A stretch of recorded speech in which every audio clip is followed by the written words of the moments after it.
अस्सलामुअलैकुम, welcome to my channel. उम्मीद है सब खैरियत से होंगे। आज मैं आपके साथ शेयर कर रही हूँ सरसों के साग की रेसिपी, जिसके लिए मैंने लिए हैं 2 गड्डी मैंने ली है सरसों के साग की और 1 गड्डी मैंने ली है पालक की। उसके अलावा मैंने एक छोटा गोभी का फूल लिया है और उसके साथ मैंने एक गड्डी ली है मैंने बाथू की और साथ में एक गड्डी हमने ली है सब्ज़ प्याज की। उसको बारीक काट के हमने बॉईल करने के लिए हमने रख दिया है। साग हमारा साथ साथ बॉईल हो रहा है। उसके अलावा जब ये साथ ही बॉईल होता रहेगा, साथ ही आप घोटना होता है जो, ये बार बार चलाते जाइएगा। इससे ये होगा कि इकट्ठा एक दफ़ा घोटना नहीं पड़ेगा, साथ साथ आप घोटते रहेंगे तो ये मुलायम हो जाएगा साग। बिल्कुल इस तरह का घोटना तकरीबन सबके घरों में होगा।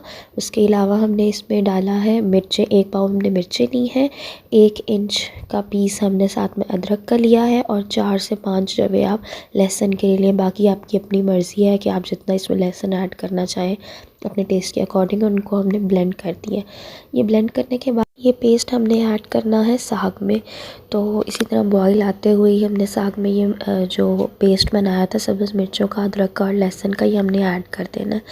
जब अच्छी तरह गल जाएगा साग तो हमने इसको आलन लगाना है।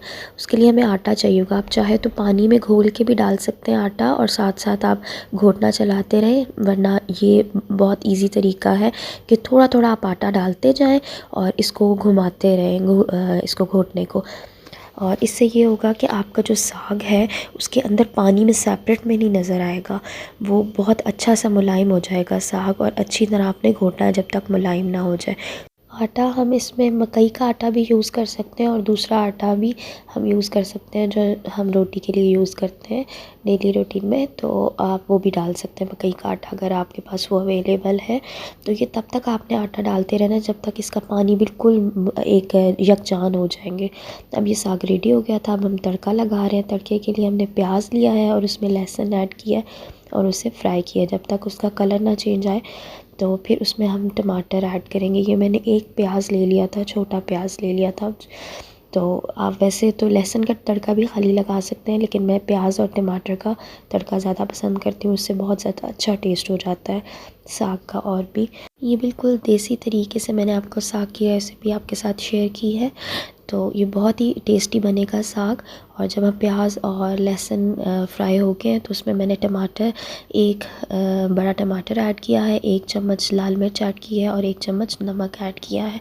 क्योंकि मसाला अलग से तैयार किया है तो साग बनाते हुए हमने 2 चम्मच नमक उसमें भी ऐड किया था, लेकिन ये अलग से इसमें भी हम डाल लेंगे।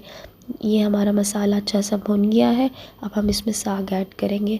आपको मैं फिर से याद करवा दूं कि अगर आपको मेरी वीडियो पसंद आई हो तो मेरे चैनल को सब्सक्राइब कर दें और मेरी वीडियो को लाइक कर दें। और ये हमारा साग तड़के के लिए रेडी हो गया था, उसका तड़का।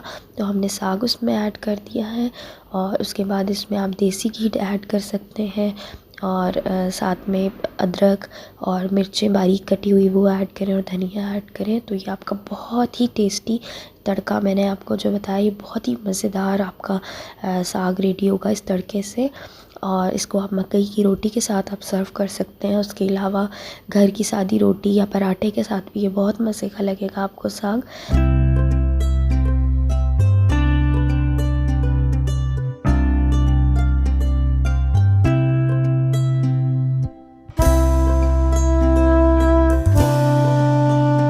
और ये साग रेडी हो गया था और ये मैंने सब्ज़ मिर्चें और धनिया डाल के मैंने इसको एंड पे पका लिया था। और thank for watching my video और इंशाल्लाह मिलते हैं नेक्स्ट वीडियो में। अल्लाह हाफ़िज़।